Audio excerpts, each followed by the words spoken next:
What if the galaxy's most peaceful species isn't what it seems? Humans were labeled weak, too scared to fight, too kind to wage war. But what if that kindness hides a terrifying power? Imagine a species so dangerous they choose not to fight. What would happen if they were pushed too far? Today, we're diving deep into a chilling truth about humanity, one that could change the balance of power across the galaxy forever. Humans were supposed to be cowards. The Galactic Federation's species registry had them listed as a 2 out of 16 on the aggression index. Our interactions with the Terran Union, up until this point, supported those conclusions. They had not fought any wars among themselves in centuries and had formed a unified world government prior to achieving FTL travel. They responded with eagerness rather than hostility to first contact, unlike many species. Earth had resolved every dispute through diplomacy and compromise since it became an official member of the Federation. For example, a few years ago, the expansionist Zanuck claimed a Terran mining colony as their territory. The Federation braced itself for a minor conflict, expecting the humans to defend their outpost. But the humans simply shrugged and agreed to hand over the planet for a small yearly fee. Rather than going to war, the Terrans somehow ended up as prominent trading partners with Zanuck. There was also an incident where the paranoid Hodel arrested Terran ambassadors on charges of being spies. Imprisoning diplomats with zero evidence was a clear provocation to war, but the humans did nothing. They didn't even raid the facility where their representatives were being held. Instead, they opened back-channel negotiations with the Hodel and arranged a prisoner exchange, swapping a few smugglers for their people. Thoughts on the humans varied depending on who you asked. Some in the Federation found their pacifism commendable and appreciated their even-tempered statesmanship. Others thought it was weakness that led them to avoid war. I was in the latter camp. The only reason not to respond to blatant insults with aggression was that they didn't have the wits or the strength for it.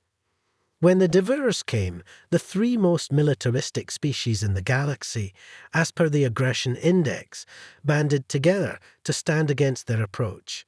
We didn't know much about them, but we called them the Devourers since their sole mission was to drain stars of their energy. I can't tell you why they would do such a thing. Whatever their reasons, they would take one system by force, suck it dry, and move on to the next. Our fleet, the finest the Federation had to offer, suffered heavy losses when we clashed with enemy destroyers. We fought as hard as we could, and it didn't matter. Our weapons hardly seemed to scratch their ships. It was a tough decision, but I ordered what was left of the fleet to retreat. As much as we needed to stop them, we would lose the entire armada if we stuck around any longer. I sent out a distress signal, relaying our grim situation and pleading for reinforcements. There were other species with lesser, but still potent, militaries within the Federation. Yet, my request was met with silence. Not a single one of those cowards volunteered to help. Hearing of our defeat, I suppose they decided to flee and fend for themselves. I thought we were on our own until we detected human ships jumping to our position. How ironic! The only ones who came to our aid were the Galactic pushovers. There were only 5 of them, according to our sensors, which was not nearly enough to mount a fight. A pathetic showing, but it was more than the Zero ships sent by the other Federation powers. Sir, the Terrans are hailing us. What do they think they're going to do? Talk the enemy to death? First Officer Blez quipped.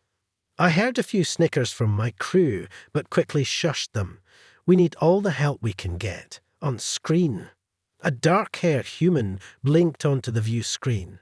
Federation vessel, this is Commander Mikhail Rykov of the Terran Union. We are here to assist in any way possible. I bowed my head graciously. Thank you for coming, Commander Rykov. I am General Krylon. Please join our formation and help cover our retreat. Retreat? The human commander blinked a few times, looking confused. Our intentions are to engage and terminate the enemy. With 5 ships, All due respect, the Devours number in the thousands, and they crushed our fleet of equal magnitude. I wouldn't expect a peaceful species like yours to understand warfare, but it's in your interest to follow our lead, I said. Commander Rykov seemed even more confused. You think humans are a peaceful species? What the hell? Why would you think that? Well, you never fight with anyone. You resolve everything with talk. Humans are the lowest rated species on the aggression index, I replied. I see. The Federation has misjudged us there. Do you know why we avoid war, General? Because you don't think you can win. Fear. The human laughed heartily. No, it's because we know what we are, what we're capable of, and nobody's deserved that quite yet. The idea of Terrans making ominous threats would have been a joke to me before now, but something in Rykov's tone told me he believed what he was saying with conviction. This was a clear case of delusion, stemming from a lack of experience with interstellar warfare. The Devours would make fools of the Earthlings and punish them for their overconfidence. However, if the commander really wanted to send his men to slaughter, I would not stop him. If you insist on fighting, I certainly won't stand in your way. But know that you're on your own. We're getting out of here. What is your plan? I asked. We brought a nanite bomb we developed. We've never actually used one before, since in about 5% of simulations, they don't stop with localized entities and consume all matter in the universe, Commander Ryko said, far too casually for my liking. But we programmed them to self-destruct after a few seconds, which will probably work. Ensign Carter, fire at the enemy in 5 seconds. My eyes widened in alarm. Wait, hold up. You just said it could destroy everything. The Terran flagship fired a missile before I could get in another word to stop them. At first, I thought they had missed their mark. The projectile sailed through the Devourer fleet, not connecting with a single ship. Then it detonated at the rear of the formation, and all hell broke loose. Space itself seemed to shudder as an explosion tore through anything in its vicinity. The force was so powerful that our sensors could only provide an error message as measurement. At least a third of the Devourer fleet was instantly vaporized, as an improbable amount of energy and heat turned them into metal soup. There was no way any occupants of those ships survived that. The enemy vessels further out from Ground Zero survived the initial blast, though many sustained heavy damage. But an invisible force seemed to slowly dissect each of them. I could only watch in disbelief as the mighty cruisers disintegrated bit by bit. I suppose the bomb had thrown out a swarm of nanobots, which attacked the ship's structure on a molecular level. The Devours hardly knew what hit them. By the time they thought to return fire, there was nothing left to return fire with. Their arsenal evaporated in a matter of seconds, and undoubtedly their personnel suffered the same fate. Where there had once been an unstoppable army, now only stood empty space. The humans had unleashed a wave of destruction that was unrivaled by anything I had ever seen in my military career, with just a single missile. Horror shot through my veins at the thought that they might one day turn their monstrous weapons on the Federation. There was no way to defend oneself against such diabolical creations.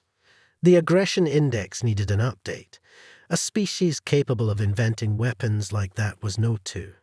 Glancing around at my crew, I saw stunned and aghast reactions that mirrored my own. If the humans ever became hostile, they would represent a threat of the highest level. They could likely wipe out the entire galaxy without breaking a sweat. Now that's taken care of, you should have just invited us to the party to begin with. Commander Rykov grinned. Tell you what, General, next time we meet, you owe us a beer. I frowned. The humans could ask for much more than a drink if they wanted to. Yeah, I think we can do that. Commander Rykov terminated the call, and I watched as the Terran ships warped back into hyperspace. I was still trying to wrap my mind around the whole thing, and I wondered how I was going to put this into words for the combat report. The Federation had no idea who the Terrans truly were, but I was going to make sure they did. As I played the events of the day over in my mind, it clicked.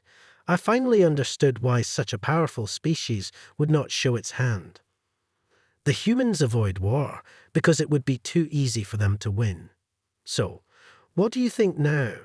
The humans, once dismissed as weak and peaceful, are anything but. They've avoided war not out of fear, but because it would be too easy for them to win. Now, here's the big question. Could this happen to us? Could there be a quiet force right under our noses, holding back its true strength? Maybe next time when you look at someone, or even an entire species, you'll ask yourself, what are they really capable of?